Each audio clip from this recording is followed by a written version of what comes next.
seorang koruptor sebagai pertanggungjawaban moral. Saya mau minta klarifikasi, ini tanggung jawab siapa? Bapak malu nggak sih? Apakah saya dengar permintaan maaf yang benar? Orang-orang menjadi korban.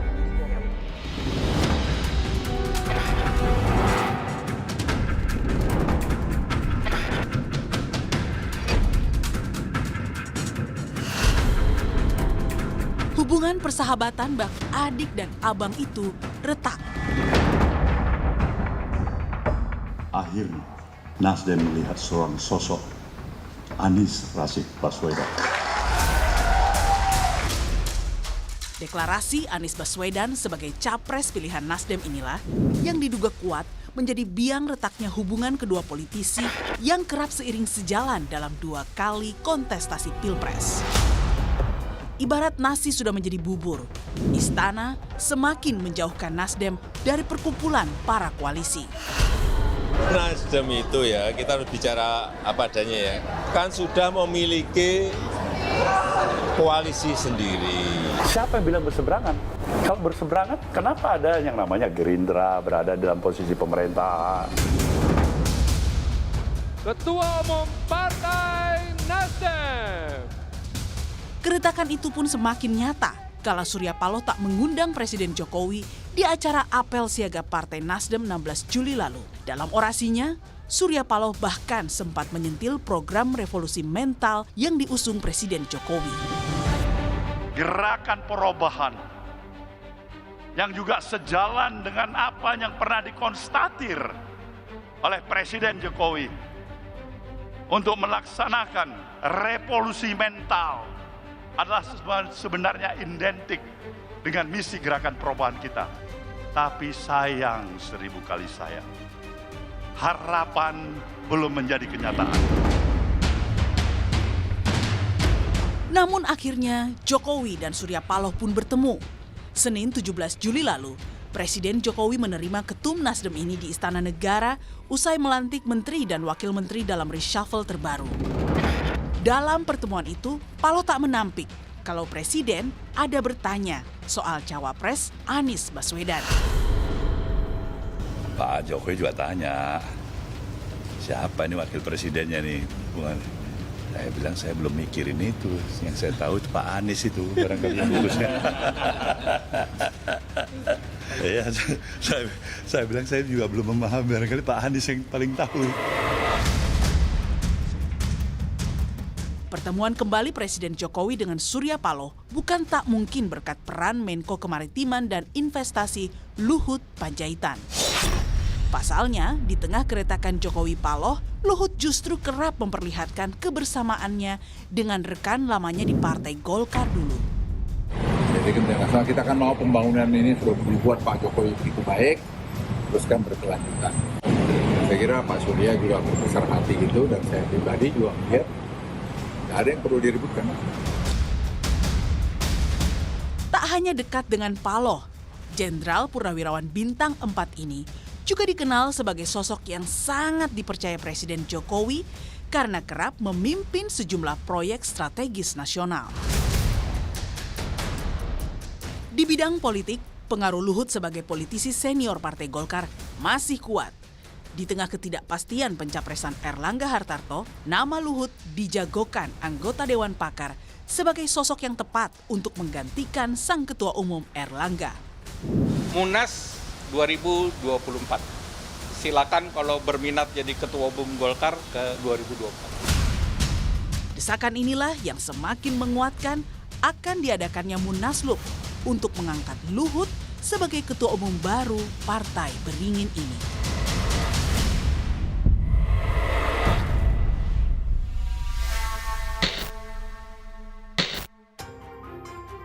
Saya sudah bersama Ketua Dewan Penasihat Partai Golkar yang sekaligus menjabat Menteri Koordinator Bidang Kemaritiman dan Investasi, Bapak Luhut Binsar Panjaitan. Pak Luhut, terima kasih bersedia datang di Kompas TV di program Rosi. Saya sungguh menghargainya.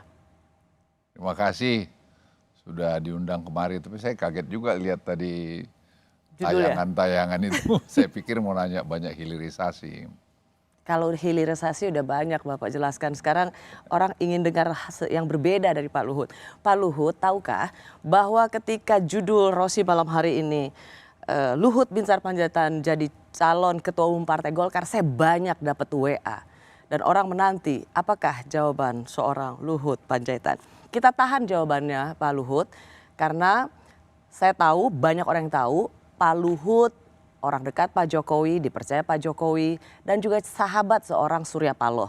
Dan kemarin tanggal 17 Juli mereka bertemu. Ini Pak Luhut ya, mak comblangnya? Enggak, saya enggak tahu. Saya hanya tahu setelah pertemuan. Benar. Ya. Kenapa saya tanyakan ini?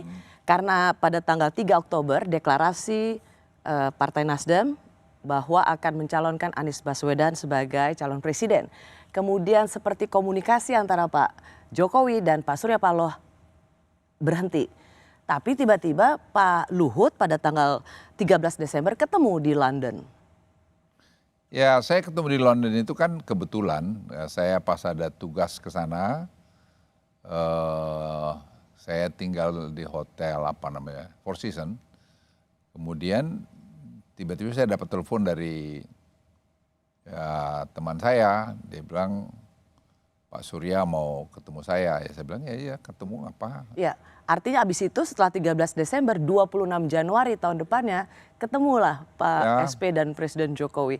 Kelihatan sekali ada aktor intelektual di belakang pertemuan demi pertemuan Pak Jokowi dan Pak Surya Paloh. Enggak juga, sebenarnya orang suka salah ngerti aja.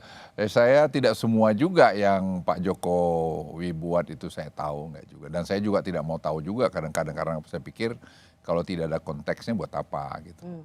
Tapi kalau Pak Jokowi dengan Pak Surya itu kan sebenarnya teman baik.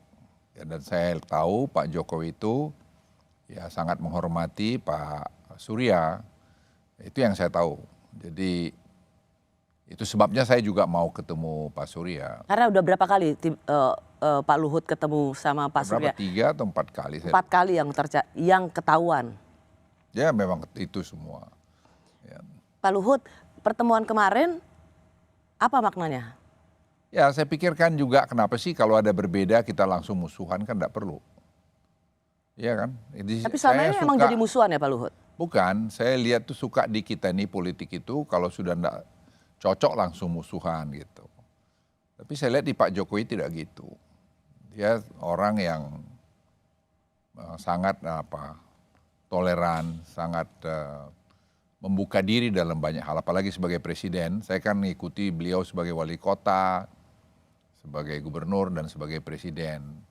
Jadi saya lihat benang merahnya begitu bahwa beliau memang seorang yang demokratis, yang seorang mau mendengar dan berani memutuskan dan berani tanggung jawab. Justru karena Pak Luhut kenal dengan Pak Jokowi jauh sebelum jadi presiden dari wali kota Solo, kan memang sejak Partai Nasdem mendeklarasikan Anies Baswedan sebagai bakal calon presiden, maka dua sahabat ini seperti tidak sedang baik-baik saja. Benarkah keretakan hubungan Presiden Jokowi dan Pak Surya Paloh karena Nasdem mendeklarasikan Anies Baswedan? Ya kakak beradik kan bisa saja kadang-kadang silang pendapat, kan tidak mesti berkelahi. Dan Pak Jokowi tidak pernah mengedepankan sikap bermusuhan pada siapapun yang saya tahu ya. Beliau selalu santun. Kadang-kadang menurut saya, maaf nih sebagai orang Batak terlalu santun juga. Ya, tapi ya itulah Pak Jokowi. Ya Pak, tapi Pak Luhut tidak menjawab pertanyaan saya. Jadi sempat gesekan itu karena Pak Surya Paloh mendeklarasikan Anies Baswedan? Ya bisa jadi karena itu. Bisa jadi karena mereka berdua mungkin ada komitmen apa yang kita juga tidak tahu. Tapi kalau saya sih melihat Pak Jokowi itu sangat menghormati apa yang sudah kita sepakatin. Itu saja. Karena dalam banyak kesempatan Pak Luhut, Pak Surya Paloh itu begini, apa yang salah dengan mendeklarasikan atau mencalonkan anak bangsa? Apa yang salah dengan mencalonkan seorang Anies Baswedan? Mengapa Pak Jokowi merasa jadi tidak bersahabat atau jadi tidak berkomunikasi dengan Pak Surya Paloh karena memilih calon yang berbeda dengan apa yang diinginkan Pak Jokowi? Tidak ada yang salah, itu haknya seorang nyalonkan siapa kan. Tapi mungkin ada perjanjian Pak Jokowi dengan Pak Surya yang ya kita tidak tahu ya. Ya itu mungkin ada sedikit ya menjadi perbedaan ya. Tapi saya kira mudah-mudahan ya mereka bisa memperbaiki perbedaan itu kan cukup dewasa. Ya, Pak Surya dengan saya juga kalau ketemu Pak Surya saya pikir beliau memahami masalah itu. Kemarin Pak setelah 17 Juli kemarin ketemu, 2 kali ketemu Pak akhirnya. Tadi saya sudah sempat sebutkan pada tanggal 26 Januari setelah Pak Luhut ketemu di London, lalu kemudian ketemu lagi 17 Juli. Di antara 2 pertemuan ini Pak, kami mencatat begini, pada tanggal 26 Januari pertemuan itu disebarluaskan ke media antara Presiden Jokowi dan Pak Surya Paloh. Tetapi hasilnya kemudian diam 1000 bahasa, terutama dari Pak Surya Paloh. Hanya beberapa petinggi yang mengatakan, oh ini kangen-kangenan. Gimana mau kangen kalau kemudian gak ada yang memberikan statement. Tetapi kemarin pada tanggal 17 Juli, pertemuan itu seyogyanya adalah rahasia. Tetapi tidak ada yang tahu. Tetapi kemudian tanggal 18 Juli ada rekaman suara dan kemudian ada Pak Surya Paloh memberikan konferensi pers dengan sumringah. Ya bagus lah, kalau orang balenan kan bagus. Apa? Kalau orang baik-baik kan baik-baikan. Jadi waktu pertemuan yang pertama belum baik-baik tuh? Ya saya nggak tahu ya. Saya pikir ya baik. Pertemuan pertama juga ketemu saya kira baik-baik aja ya. Mungkin masih belum terlalu pas mungkin ya. Mungkin kan perjalanan waktu bisa menyelesaikan banyak. Saya berpikir gini Rosi ya. Kita sebagai anak bangsa jangan selalu mengedepankan perbedaan. Ya, karena bangsa ini bangsa besar. Kalau kita berbeda terus kita tidak kompak. Bagaimana kita mau maju? Dan kita jangan selalu merasa paling tahu juga atau merasa paling pintar. Semua juga punya plus minusnya. Itu saya pikir yang penting. Dan saya melihat banyak kita politisi kita itu kadang-kadang terus gampang menjudge orang. Padahal dia tidak tahu konteks utuh daripada cerita itu. Pak Luhut, maaf kalau saya misalnya kembali ada sebuah sinyal baik, bertemunya 2 sahabat kembali. Kayaknya dari situ kalau dari gesturnya Pak Surya Paloh, kalau orang Medan bilang udah sur kali kayaknya Pak. Ya kalau Apakah Pak Jokowi itu tanda-tanda kan sebenarnya Rosi bukan orang yang pendendam. Ya, jadi bisa saja terjadi macam-macam ke depan ini. Kita nggak tahu. Orang kadang-kadang suka nganggap Pak Jokowi karena dulu hanya wali kota Solo dari elit-elit politik. Menganggap bahwa beliau ini, enggak, beliau sudah buktikan 8,5 tahun bisa mengatasi berbagai macam masalah. Orang dulu nganggap enteng beliau. Ada juga senior atau petinggi-petinggi yang saya dengar sendiri. Sebelum dulu saya galau kalau nanti Pak Jokowi jadi presiden, mampu nggak nanti membuat foreign policy dan sebagainya. Saya baru balik dari Afrika, di Afrika Selatan, Kongo, juga Kenya. Tadi saya baru Zoom call masih di kantornya Rossi dengan Brasilia dengan juga Kongo.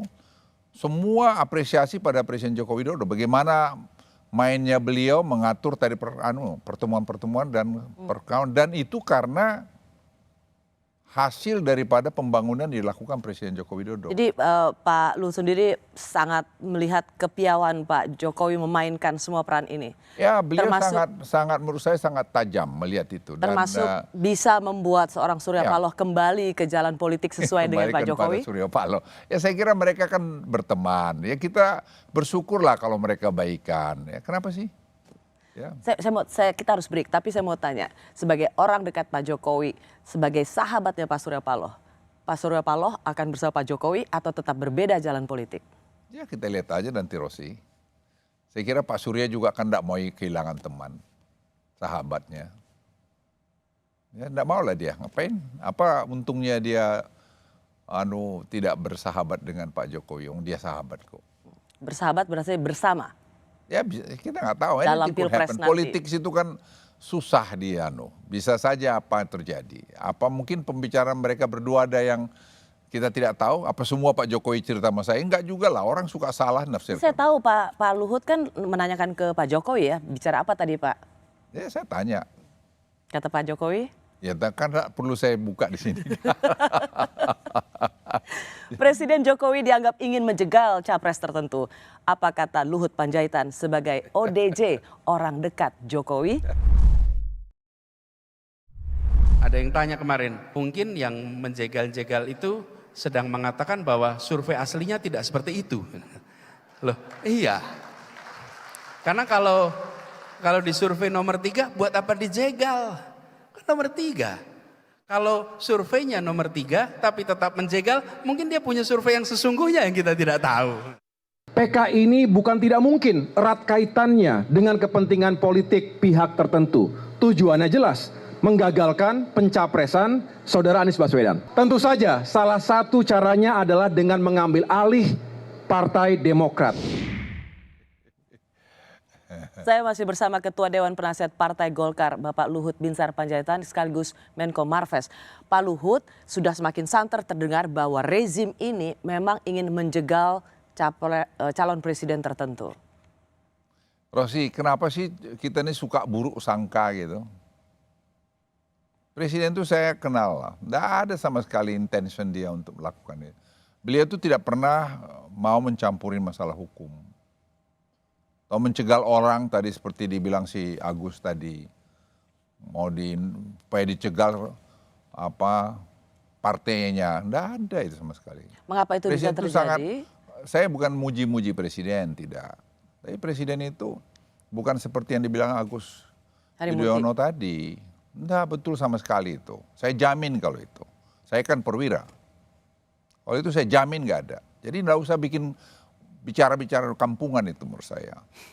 Kenapa itu bisa menjadi impresi Pak Luhut? Karena memang KSP itu dianggap ingin mengambil alih, merampas Partai Demokrat karena Pak KSP ingin menjadi ketum Demokrat. Ini dianggap sebagai bagian upaya menjegal koalisi untuk mengusung Anies Baswedan. Dan sayang seribu sayang, Pak Muldoko ini adalah bagian dari pemerintahan Pak Jokowi. Harusnya Pak Jokowi mengatakan mesti stop. Pak Jokowi juga nyampurin itu semua, enggak juga. Baca aja tuh keadaannya. Enggak, presiden itu sama sekali. Presiden itu sangat demokratis. Sangat demokratis, saya kenal. Jadi kalau ada yang ngomong-ngomong seperti itu, dirinya yang seperti itu. Kalau dia berkuasa akan jegal orang. Ya itu refleksi daripada kanuan kamu. Saya kan udah cukup senior untuk tahu semua itu. Bukan saya belain Pak Jokowi, saya hanya cerita yang saya tahu. Sebagai seorang perwira, saya bisa katakan itu. Tidak betul itu. Mau jegal apain mau jegal? Untuk apa juga dijegal? Saya mewawancarai pendiri CSIS, Pak Yusuf Wanandi, Pak Luhut. Dan dia mengatakan bahwa memang Pak Jokowi ingin hanya 2 calon. 2 calon itu untuk memastikan bahwa siapapun calonnya itu akan melanjutkan apa yang menjadi legacy Pak Jokowi. Ya soal itu kalau ada orang ngomong itu ya sah-sah aja. Yang saya memang juga lihat begini Rosi ya. Kita ini kadang-kadang sok mau paling tahu bikin perubahan, bikin apa segala macam. Apa sih yang mau rubah? Esensi pembangunan itu yang saya ceritakan kemarin di Afrika, sehingga saya diundang di forum Afrika untuk climate change tanggal 3 September di Kenya. Karena saya ceritakan, karena negara-negara berkembang di sana melihat Indonesia itu sekarang sebagai model. Mereka melihat, saya ketemu 3 presiden itu, South Africa, Kongo, dan juga Kenya. Saya jelaskan, presiden itu ada 6 pilar pembangunan dia. 1 tadi mengenai hilirisasi, yang kedua tadi mengenai digitalisasi, yang ketiga tadi mengenai pendidikan, yang keempat tadi mengenai connectivity, yang kelima tadi mengenai dana desa, itu semua pilarnya itu. Baik, itu adalah sesuatu yang membuat keberhasilan Presiden Jokowi dan diakui oleh dunia. Itu kesaksian seorang Pak Luhut. Tapi pertanyaan saya Pak Luhut, kenapa gerah sekali dengan istilah perubahan? Bukan gerah, saya pikir kita ini jangan bohongin bangsa ini gitu loh. Rosi, saya ini 4,5 tahun, saya ini orang yang cepat kerja. Baru jejak dengan dengan pola ini. Kalau kau masuk lagi nanti, ngulangin, kamu mundur 4 tahun nanti. I'm telling you. Jadi inikah yang membuat bahwa seorang Anies Baswedan dan partai-partai koalisinya yang mengusung perubahan dianggap berbahaya bagi Bukan meneruskan berbahaya. legasi Saya Presiden jangan rakyat Jokowi? itu dibohongin kita sehingga jalan di tempat. Silakan aja siapa saja yang maju, tapi menurut hemat saya apa yang dibikin Pak Jokowi jangan dimusuhin. Karena ini semua udah ngakuin, dunia pada ngakuin, mereka hormat. Saya tadi malam baru bicara dengan Deputi Prime Ministernya PNG. Dia akan kemari lagi, bayangkan dalam 1 bulan dia 2 kali mau kemari. Ketemu karena dia minta assist mereka itu bagaimana kita melakukan pembangunan di sini. Dan saya beritahu dia, saya bicara per telepon. Udah 3 kali saya bicara telepon sejak pertemuan Presiden Jokowi ke PNG. Jadi saya, kalau kamu tanya tadi ada rejim ini begini-begini. Menjegal seorang calon presiden? Kampungan itu saya bilang itu. Sekali lagi kampungan. Kan boleh dong orang punya pendapat ingin boleh. perubahan. Nah, tapi masa saya semua ingin itu dibilang kampungan Pak Luhut? Tapi saya ingin sampaikan, jangan begitu. Jangan terus berburuk sangka. Jangan terus buruk sangka. Itu mendidik bangsa kita, anak-anak muda kita tidak baik. Pak Luhut, saya harus tanyakan ini karena impresi yang didapat oleh koalisi perubahan adalah rezim ini ingin menjegal calon presiden tertentu, yaitu perubahan. Misalnya soal renovasi JIS, Jakarta International Stadium untuk U17. Mungkin maksudnya baik, tetapi ramai-ramai mempertontonkan, oh JIS tidak sesuai dengan standar FIFA. Menteri PUPR di bawah portfolio Pak Menko juga mengatakan ini tidak standar FIFA. Apakah pemerintah emang ingin sengaja mempermalukan Anies Baswedan? Enggak juga lah. Pak Basuki itu kan punya standar yang tinggi. Mungkin beliau melihat perlu lebih bagus. Tentu dengar juga masukan dari FIFA, mesti diperbaikin. Ya saya tidak tahu detail mengenai itu, tapi saya kira enggak ada juga maksud mencegal itu. Mengapa ini menjadi ramai? Karena sekali lagi Pak Luhut, ini semua karena tentang Anies. Seberapa besar sebenarnya kekhawatiran perubahan itu justru menjadi sebuah gerakan yang meluas? Ya, saya bilang enggak, siapa sih yang beli perubahan itu? Saya kan punya big data. Orang melihat sekarang anak-anak muda itu lihat hilirisasi, ya downstreaming industry itu, digitalisasi itu buat mereka model. Ya. Dan itu membuat Presiden Jokowi itu approval ratingnya 82% atau lebih. Jadi untuk apa kita khawatir soal perubahan? Saya hanya menyampaikan, ya janganlah kita ini membohongin rakyat kita. Itu aja. Pak Luhut, kalau misalnya pertanyaan begini, oke, katakan siapa sih yang mau percaya perubahan, tetapi di sisi lain begitu cemas dengan munculnya calon presiden dengan isu perubahan. Ini kan kontradiksi. Jangan-jangan sebenarnya memang ada kecemasan munculnya tokoh yang bisa atau publik bisa percaya dengan isu perubahan. Saya ini komandan COVID-19 ya. Ya COVID-19 itu kan saya yang Jadi semua gubernur-gubernur itu kan saya komandannya waktu itu. Jadi saya tahulah. Saya kan tahu apa gimana Pak? Ya tahulah kualitas mereka semua. Tahu kualitas gubernur? Siapa aja mereka tuh. Termasuk gubernur DKI? Semualah saya tahulah. Jadi nggak usah lah bercerita kiri kanan. Saya kan tentara. Saya pernah jadi komandan, pernah jadi anak buah. Saya tahu melihat proses pengambilan keputusan itu. Saya ngalamin. Saya kan tidak muda-muda amat lagi. Dan saya tidak punya kepentingan. Mau ngapain saya jelekin sana kiri kanan? Tidak ada gunanya saya. Saya nggak mau menteri aja, saya juga nggak mau lagi kok. Tapi yang saya ingin sampaikan, kita nih jangan membuat yang sudah bagus itu jadi terlambat, jadi prosesnya jadi lambat gitu loh. Hanya karena ambisi kita pengen jadi sesuatu. Enggak usah. Banyak cara kita lain gitu loh. Jadi benar dong Pak Luhut, setelah pertemuan Presiden Jokowi dan Pak Surya Paloh, maka sepertinya koalisi perubahan akan tinggal kenangan. Ya saya nggak mau campur ke situ lah. Saya hanya bilang sama anak-anak muda itu jangan terlalu sombong lah kau. Si panjang perjalanan ini gitu. Maksudnya? Ya enggak usah kita terus gampang judge orang. Itu aja Rosi. Kita bersyukur, saya ingin sampaikan sama kamu ya. Bersyukur kita punya Presiden Joko Widodo. Ya, saya sudah sering Pak Luhut bicara itu. Tapi saya mau tanya, Pak Luhut, dua capres atau 3 capres nanti? 1 putaran atau? Ya saya nggak tahu, kan saya bukan peramal. Tapi kan Bapak juga politisi, Ya, Bapak orang dalam istana. politik itu kan sangat cair ya. Kita tunggu aja, kan nanti Oktober ya. Oktober terakhir kita akan lihat. 2 atau 3? Ya mana saya tahu, saya kan bukan ahli nujum. Memasuki tahun pemilu, partai-partai besar mulai lincah membangun koalisi. Tapi tidak demikian dengan Partai Golkar.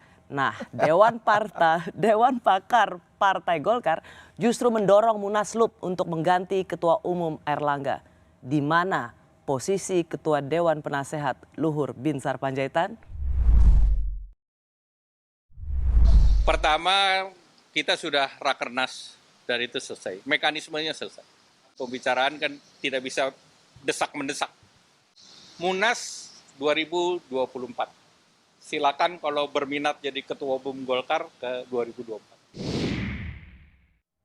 Saya masih bersama Ketua Dewan Penasehat Partai Golkar yang juga menjabat sebagai Menko Kemaritiman dan Investasi Luhut Binsar Panjaitan. Pak Luhut, tiba-tiba Dewan Pakar mengatakan ada perlunya Munaslup. Menurut Pak Luhut, apakah ide ini sesuatu yang perlu dipertimbangkan? Saya nggak tahu ya mekanisme itu gimana, tapi memang ya saya sebenarnya sedih aja melihat bahwa Karena? Ya Golkar ini banyak kan teman-teman Golkar itu datang ke saya. Saya nggak pernah lo kontak mereka, jadi jangan ada pikir misalnya saya telepon ini. Tadi seperti Rosi bilang, kok Pak Luhut nggak proaktif tanggung-tanggung gitu. Bukan tanggung-tanggung. Saya memang nggak ada minat untuk itu. Betul. Tapi saya lihat mereka datang menceritakan masalahnya. Saya lihat survei, saya lihat big data. Memang menurut hemat saya, dan saya bicara dengan Pak Airlangga kan hubungan saya baik. Saya juga beri nasihat kepada saran Pak Airlangga, lebih proaktif turun ke bawah lah gitu.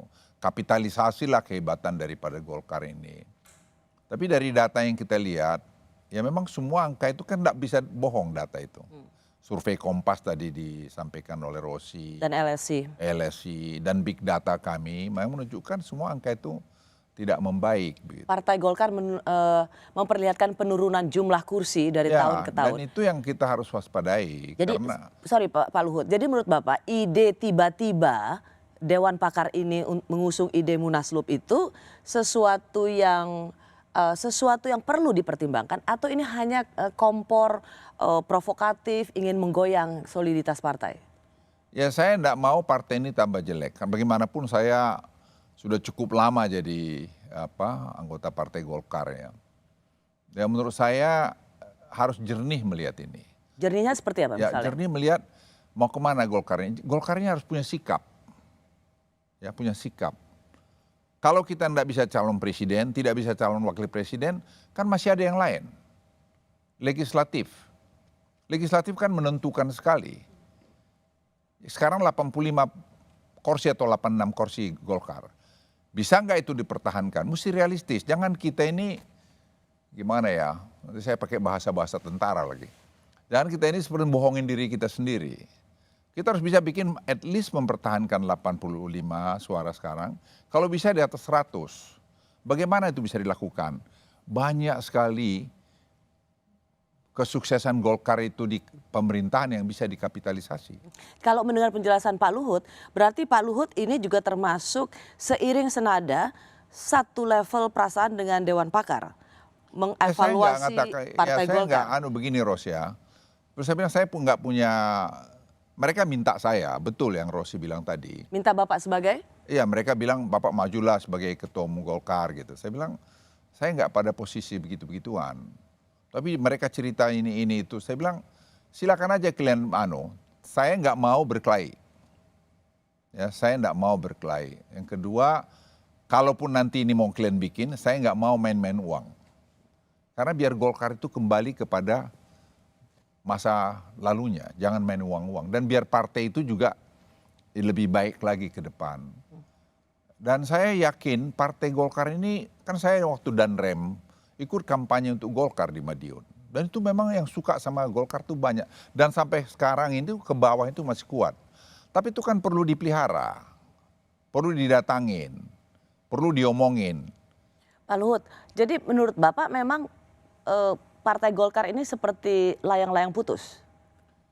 Ya saya nggak mau bilang itu Rosia, tapi memang saya sampaikan sama Erlangga. Erlangga itu kan sama saya baik sekali. Kita baik kerja bagus apa. Saya selalu bilang, nggak kamu perbaikin lah itu. Dan kepada yang tidak suka dia saya juga beritahu, mereka datang ke rumah saya dan saya beritahu, udahlah kalian coba. Itu udah lama. Ini bukan proses hari ini. Udah lebih dari mungkin hampir 8 bulanan begitu. Udah bermasalah seperti ini. Ya saya berharap kita bisa cari solusinya. Pak Luhut, saya harus minta klarifikasi dari Bapak. Karena kemudian soal isu Munaslup ini, soal pergantian Ketua Umum Partai Golkar dari Pak Erlangga, kemudian ada nama Pak Luhut.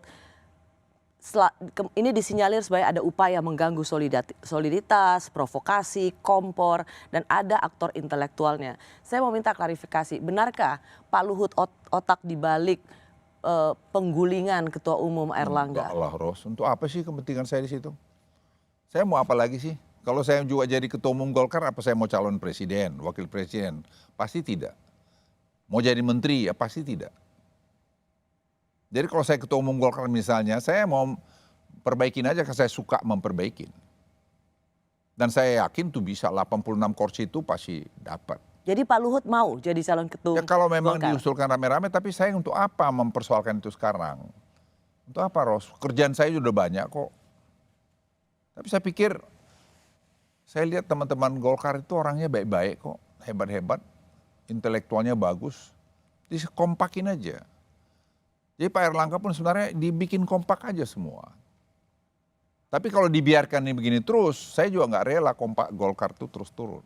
Jadi Pak Luhut itu posisinya di mana? Mendukung Munaslup atau enggak? Ya saya tidak pada posisi dukung tidak mendukung. Ya saya silakan kepada teman-teman itu semua, kalau mereka merasa bahwa mereka sudah tidak puas dengan ya hak mereka, tapi lakukanlah dengan baik-baik. Hak Munaslup itu kan melekat di DPD, di DPP. Ya. Selama ini mereka anteng-anteng aja kok Pak Ya Luhut. kalau dianteng-anteng ya sudah, kan sederhana. Saya juga nggak akan maksa dia, kalian berontaklah untuk apa? Apa kepentingannya? Jadi kalau misalnya ada bisik-bisik politik yang mengatakan sebenarnya orang yang dorong-dorong ada Munaslup, mau ganti Pak Erlangga, itu adalah Pak Luhut. Ya silahkan aja ngomong gitu. Kan orang kok suka gosip-gosip.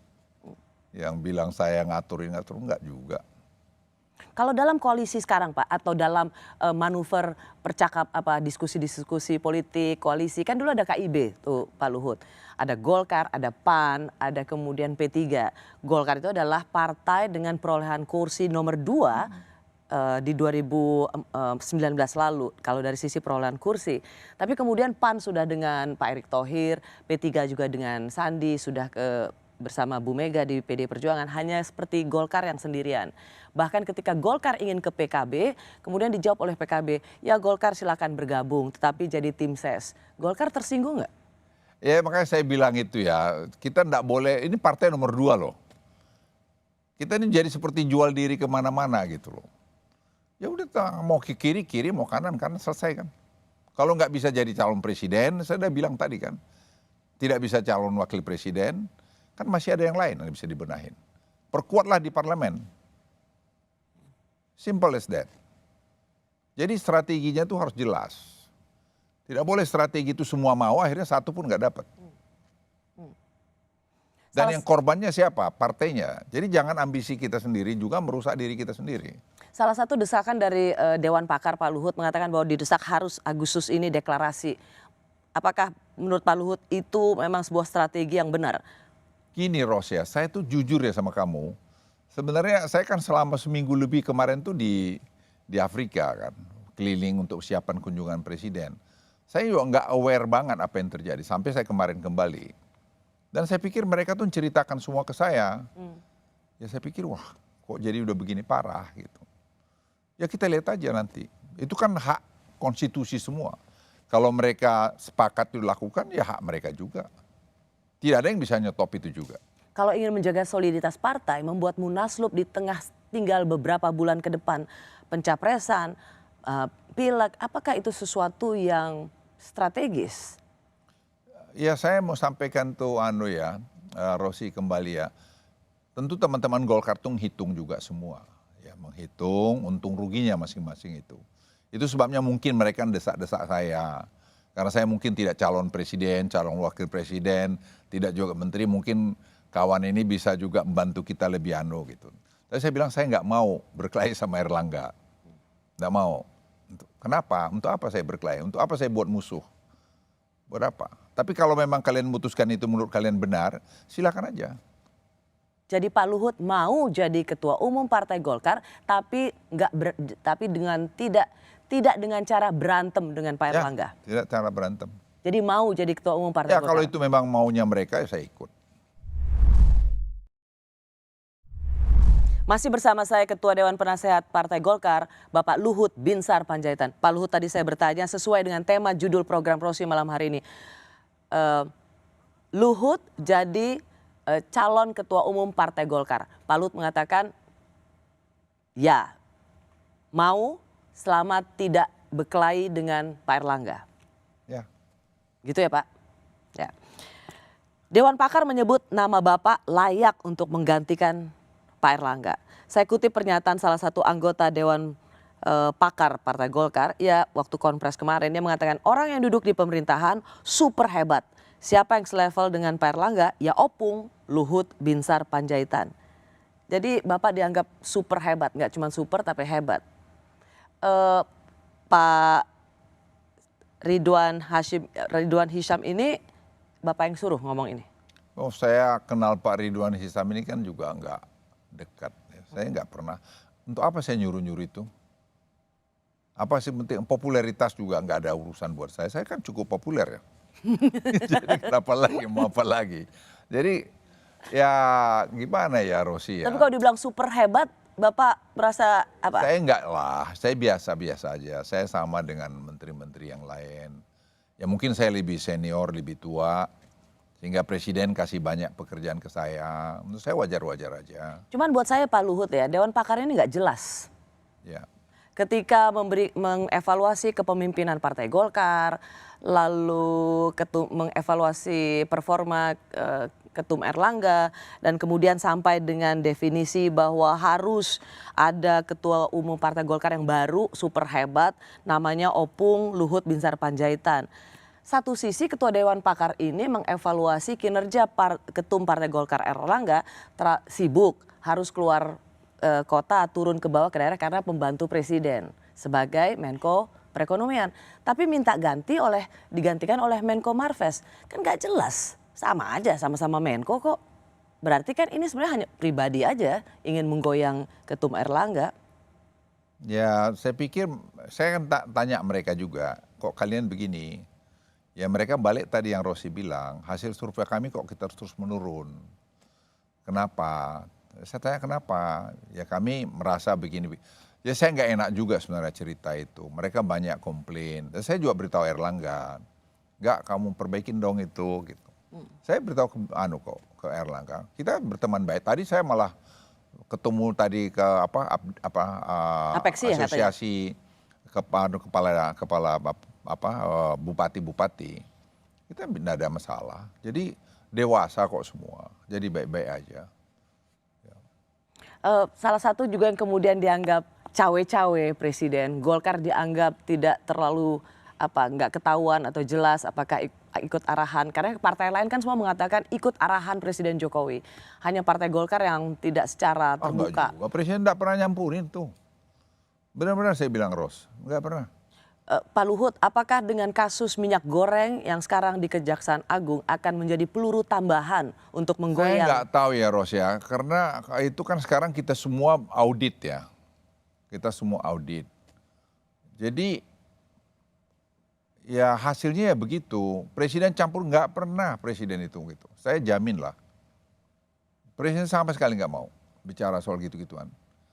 Dan itu saya hormati beliau mengenai itu. Kenapa ini menjadi pertanyaan dan percakapan publik Pak Luhut? Karena satu kejaksaan bagaimanapun juga eksekutif soal kasus minyak goreng ini sudah setahun lebih. Kok tiba-tiba mau dekat pemilu ketua umum Partai Golkar kemudian dipanggil di Kejaksaan Agung? Kan aneh. Ya saya pikir tanya aja Kejaksaan Agung. Nggak mungkin mereka melakukan sesuatu kalau nggak ada alat-alat bukti mereka yang cukup kuat. Tapi saya juga nggak tanya itu. Ya kita tunggu aja hasilnya kan. Presiden saya pastikan tidak. Karena dalam banyak cerita dulu presiden dibilang mau campur tangan soal DKPK, nggak pernah juga.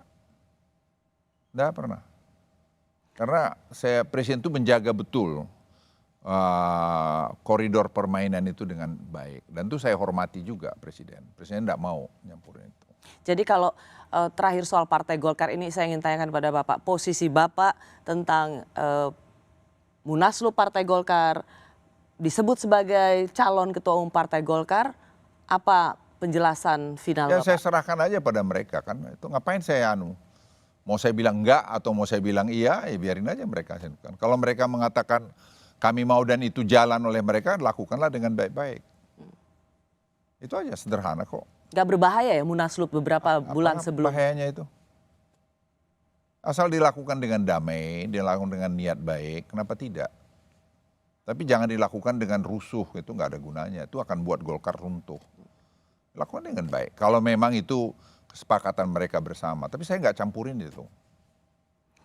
Pak Luhut, masing-masing partai itu sudah menunjukkan ke arah mana calon presidennya. Masing-masing, kalau kita bicara yang di pemerintahan, masing-masing selalu ingin identik dengan Presiden Jokowi. Apakah itu Pak Ganjar dan Pak Prabowo.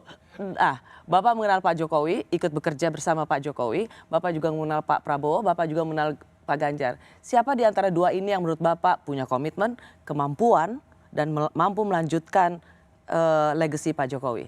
Pak Ganjar atau Pak Prabowo? Ya kalau saya lihat saya kan kenal dua-dua. Pak Ganjar saya kenal selama COVID lah.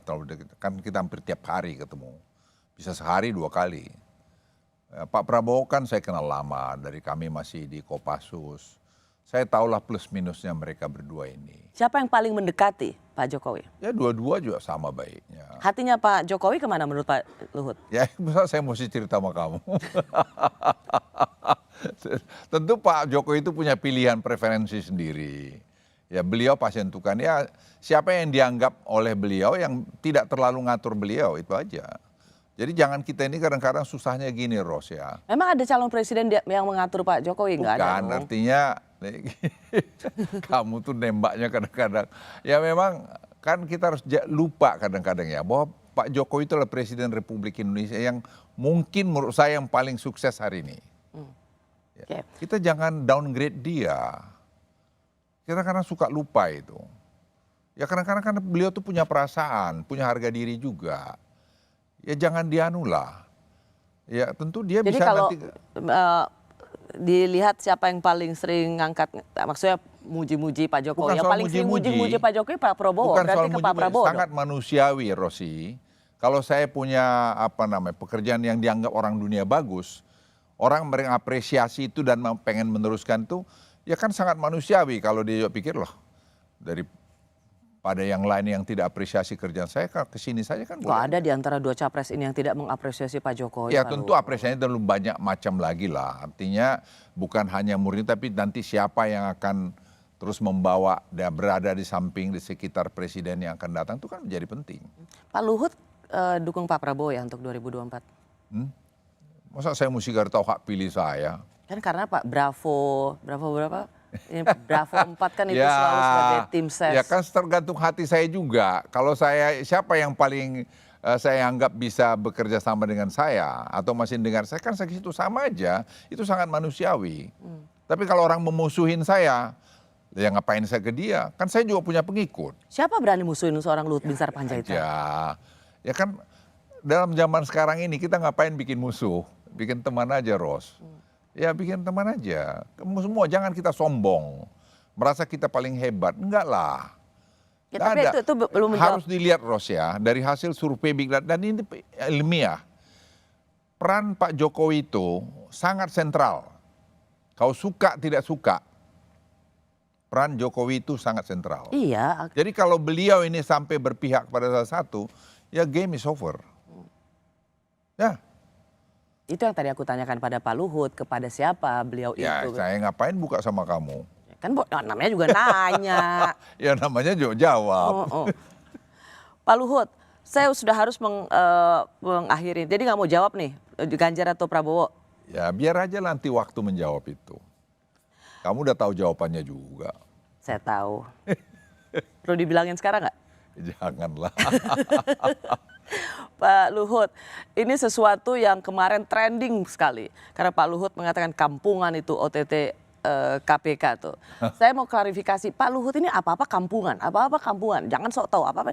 Ini kan OTT Ya, itu Pak, ini itu saya bagian kan dari kampungan tuh pemberantasan stressing korupsi. aja, biar orang ingat. Kan di KPK tuh saya udah berkali-kali bilang fungsinya kan ada 3. Dia tadi pendidikannya sendiri, kemudian pencegahan, baru penindakan. Nah selama ini dulu kan pada dasarnya manusia itu punya sifat jahat. Makanya ada agama, ada peraturan undang-undang. Sekarang kita tambahin, nggak cukup kita tambahin tadi tuh teknologi, digitalisasi. Nah sekarang kami kerjasama dengan KPK ini. Pahala itu yang dari direktur pencegahan itu kan hampir sering kerja di tempat saya. Ya, seolah pernyataan Bapak yang harus Bapak clearkan di sini adalah Bapak seolah ingin menghambat upaya pemberantasan korupsi Ini yang saya salah mau satunya saya jelaskan OTT, itu sekarang. Pak Luhut. Nah, selama ini kan banyak sekali OTT. Kenapa banyak OTT? Karena banyak pertemuan. Nah, dengan kita membuat digitalisasi, dan itu banyak karena government procurement atau belanja pemerintah. Sekarang semua belanja pemerintah secara bertahap kita masukkan dalam e-katalog. Secara bertahap itu 1.600 triliun. Tahun ini itu akan bisa mungkin 90% sudah masuk e-katalog. Baik itu TNI, Polri, semua kita masukkan. Kecuali tadi yang barang-barang strategis, kapal terbang dan sebagainya itu. So poinnya apa Pak? Nah, kalau sudah melalui e-katalog, kamu kan tidak negosiasi berdua lagi. Negosiasi dengan mesin. Tidak akan ada korupsi lagi karena itu. Kalaupun sampai terjadi pasti ketangkap. Makanya kalau Rosi lihat, 8 bulan, 9 bulan terakhir ini, ada nggak pejabat bupati yang ditangkap OTT karena belanja pemerintah? Nggak ada. Yang ada tadi jual beli kursi. Ya. Nah, ya artinya kan jangan kemudian mengkerdilkan OTT. tidak mengkerdilkan. Saya OTT setuju, bukan tidak setuju, don't get me wrong. Tapi kalau OTT itu makin sedikit atau habis karena tadi sistem yang baik, ya kan bagus pemerintah. Mau nol kan tidak mungkin. Saya bilang di sorga aja kok kalau nol. Ya kan? Kalau masih di dunia pasti aja ada. Tapi berkurang, yes. Ada itu organisasi anti korupsi itu ngomong-ngomong. Dia datang aja ke saya tunjukin sistemnya. Biar dia lihat. Dengan sistem ini, maka efisiensi akan tinggi, maka tadi korupsi akan berkurang. Kenapa? Karena Pak Luhut selama ini melihat OTT itu lebih pada drama, padahal itu tidak memberikan. Ya, misalnya sekarang karena angkanya. Padahal OTT itu banyak sekali menjerat ya, pimpinan-pimpinan lembaga. Gini loh ya, karena hanya 100 juta, bukan hanya ya 100 juta, 50 juta jadi drama yang hebat. Padahal apa yang dilakukan KPK sekarang dengan tadi digitalisasi itu triliunan, puluhan triliun, kalau nggak ratusan triliun mereka berhasil bersama-sama kami. Ya, itu nggak pernah diekspos, yang diekspos tadi hanya OTT. OTT saja. Karena bagian dari drama. Ya. Tapi saya ingin klarifikasi bahwa seorang Luhut Binsar Panjaitan bukan ingin meremehkan OTT. Itu tetap perlu dong. Kalau memang itu sebagai bagian yang tidak terhindarkan untuk pemberantasan korupsi, menangkap koruptor-koruptor, maka OTT adalah menjadi bagian paling akhir. Rosi, banyak pejabat mantan-mantan pejabat KPK dulu maunya banding-bandingkan dengan zaman dia. Lah kalau nggak ada, kan dia berhasil tuh kalau OTT-nya makin sedikit. Karena sistemnya makin baik. Iya kan? Kalau makin banyak ini kan berarti sistem kau nggak bagus. Nggak bagus. Karena kau bisa mencuri. Bisa mencuri karena apa? Kau tadi ada tender-tender yang bisa diatur-atur. Sekarang kau nggak perlu tender, kau ke mesin aja. Ke mesin aja. Nah mesin tuh mau dicoba kita tahu kan, kita bikin sekarang blockchain. Oke. Dengan ada blockchain itu nggak bisa kau main-main lagi. Berarti siapa yang mau kau tangkap? Kan nggak ada. Pak Luhut perlu nggak merasa bahwa oke lah mungkin nggak bilang itu kampungan, tapi sebaiknya tidak menjadi satu-satunya pemberantasan korupsi. Ya menurut saya sih jangan didramatisir lah. Ini sekarang harus diapresiasi KPK dengan tadi pencegahan yang menurut saya makin canggih dilakukan KPK. Rosi, lihat ya e-katalog. Lihat tadi mengenai digitalisasi pelabuhan. Dulu kos kita di pelabuhan itu 25%. Sekarang tinggal itu 16%. Kita mau di bawah 10%. Itu kan sukses story juga. Oke, di sini sebenarnya saya ingin menanyakan Pak Luhut, Bapak mau nggak kira-kira ya udah deh, saya mencabut pernyataan saya, OTT bukan kampungan. Ya kalau ya itu kan refleksi omongan saya aja. Kalau ya apa sih yang salah di situ? Ya kalau OTT itu kalau menurut saya yang berlebih-lebihan itu karena dibesar-besarkan ya kampungan. Masih tetap bilang kayak gitu? Ya tapi kalau dia kan sudah kita akui Ya, menurun. oke. Sebenarnya, tapi saya mau minta klarifikasi bahwa sebenarnya Pak Luhut tidak kemudian mengerdilkan OTT bahwa sama. itu kalau Saya memang menjadi bagian yang paling akhir Saya untuk setuju. pemberantasan korupsi, Pak Luhut Saya setuju. 1000% setuju. Baik. Tapi kalau kita berhasil menurunkan itu sukses story. Oke. Jangan dibilang itu kita sekarang nggak sukses, KPK itu tidak baik, jangan begitu. Saya nggak setuju itu. Itu jadi trending topic dan semua orang begitu marah pada Pak Luhut seolah-olah Bapak menjadi anti pemberantasan korupsi. Karena itu Jangan ngomonglah mereka itu soal korupsi kalau berpikir. jangan bilang kampungan-kampungan lagi. Ya bolehlah kalau enggak mau aku bilang kampungan, nanti aku bilang kampungan di luar lah. Pak Luhut Binsar Panjaitan, terima kasih banyak Terima sudah kasih, ada di Rosi. Rosi. Terima kasih sekali lagi, saya sangat menghargainya. Saya Rosiana Silalahi, terima kasih sudah menyaksikan Rosi, tetaplah di Kompas TV, independen, terpercaya. Jadi Ganjar atau Prabowo?